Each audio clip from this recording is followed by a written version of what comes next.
Hello friends, how are you all? In this video we are going to talk about how to speak in front of the public. So before that I would like to tell you my story, my real life story. When I was in college in 2017 at that time, college का last semester था और हम सभी को speech देनी थी. सो मैंने भी अपनी स्पीच तैयार की. मैं घर आया, अपनी स्पीच लिखी एक पेज पर और दूसरे दिन प्रोग्राम हेल्ड होने वाला था. सो मैं नेक्स्ट डे पहुंचा वहां पर.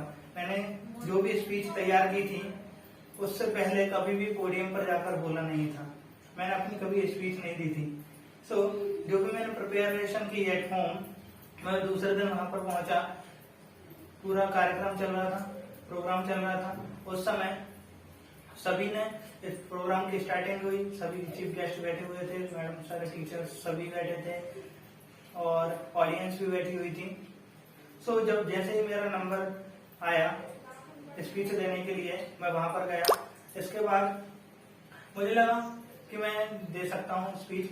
That's why I had prepared for that.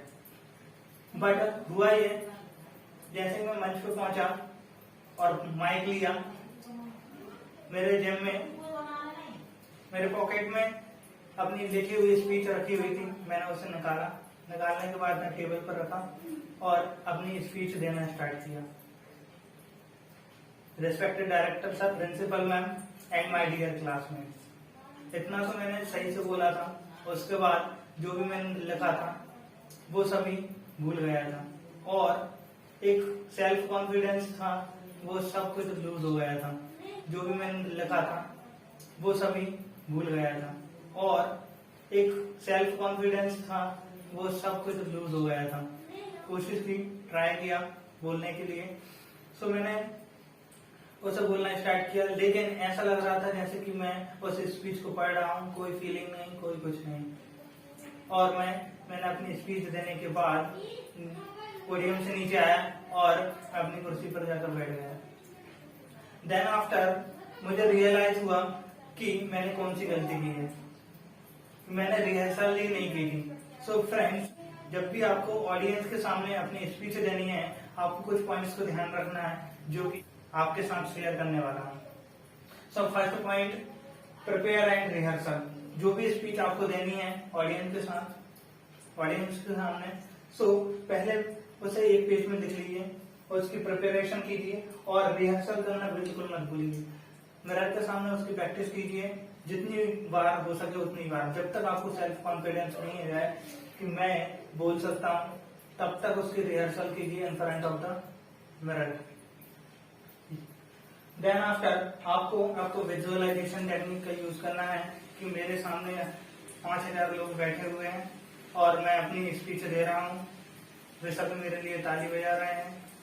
मेरी स्पीच बहुत अच्छी जा रही है और मैं उनके हर क्वेश्चन का आंसर दे रहा हूँ.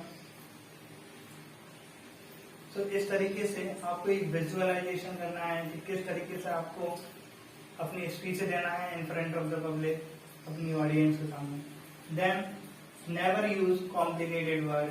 यदि आपकी स्पीच इंग्लिश में है तो कभी भी इंग्लिश में ऐसे वर्ड का यूज मत कीजिए जो कि कॉम्प्लिकेटेड है, जो कि ऑडियंस को समझ में नहीं है. क्योंकि एक इंग्लिश एक लैंग्वेज है जो कि आप जो भी बोलेंगे सामने वाले को समझ में आना चाहिए. जब तक वो सामने वाला समझ नहीं पा रहा है आपकी बातों को, तो आपकी एक लैंग्वेज का होने का कोई मतलब नहीं है. सो सबसे ज्यादा जरूरी है कि जो भी लैंग्वेज आप यूज कर रहे हैं इन फ्रंट ऑफ द पब्लिक, आपको अपनी बातों को, अपने वर्ड्स को सामने वाले को समझाना है. इसलिए कॉम्प्लिकेटेड वर्ड का यूज ना करें.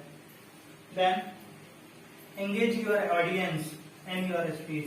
जो भी स्टोरीज आप सुना रहे हैं, आपको ज्यादा से ज्यादा अपने पर्सनल एक्सपीरियंस को ऑडियंस के सामने सुनाना है. और जो भी आप स्पीच दे रहे हैं उसमें ऑडियंस को एंगेज करना है. ऑडियंस के सामने जो भी स्पीच आप देंगे, ऑडियंस से भी आप कुछ एक्टिविटीज करवा सकते हैं. देन आफ्टर आपको वन वे कम्युनिकेशन ना करके टू वे कम्युनिकेशन करना है. Two way communication. कि सामने वाले को, जो भी ऑडियंस आपके सामने बैठी हुई है, उसको ऐसा लगना चाहिए कि आप अकेले नहीं बोल रहे हैं, उसको भी एंगेज करना है और ये 2 वे कम्युनिकेशन होना चाहिए, ना ही 1 way communication. Then after share your personal experience, your stories, जो भी मूवमेंट आप शेयर करना चाहते हैं अपने लाइफ का, आप उनके सामने शेयर कर सकते हैं, फिर उनके ओपिनियन जान सकते हैं इस बारे में। सो इस तरीके से आप उन्हें अपनी स्पीच में इन्वॉल्व कर पाएंगे। सो सबसे महत्वपूर्ण बात यह है कि आपको अपनी पब्लिक को इन्वॉल्व करना है, अपनी स्पीच में एंगेज करना है। Then make eye contact. जब आप पब्लिक स्पीकिंग दे रहे हैं, तो सबसे जरूरी बात यह है कि सपोज कुछ व्यक्ति यहाँ पर बैठे हुए हैं, कुछ यहाँ पर बैठे हुए हैं। सो आपको अपनी स्पीच, आपका ये पोडियम है, पोडियम पे जब आप स्पीच देते हैं, तो इस तरीके से आप बोलते जा रहे हैं। यदि आपकी ऑडियंस आपके चारों ओर इस तरह से, इस तरफ भी बैठी हुई है, इस तरफ भी बैठी हुई है, सो आपको, मैं आपसे ही बात कर रहा हूं, sir can you give answer of this question.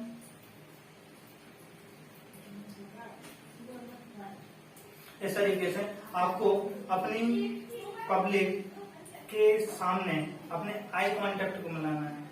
Means जिस भी पब्लिक, जो पब्लिक और ऑडियंस आपके सामने बैठी हुई है, आप ऑडियंस के हर एक मेंबर के सामने आपका आई कांटेक्ट होना चाहिए।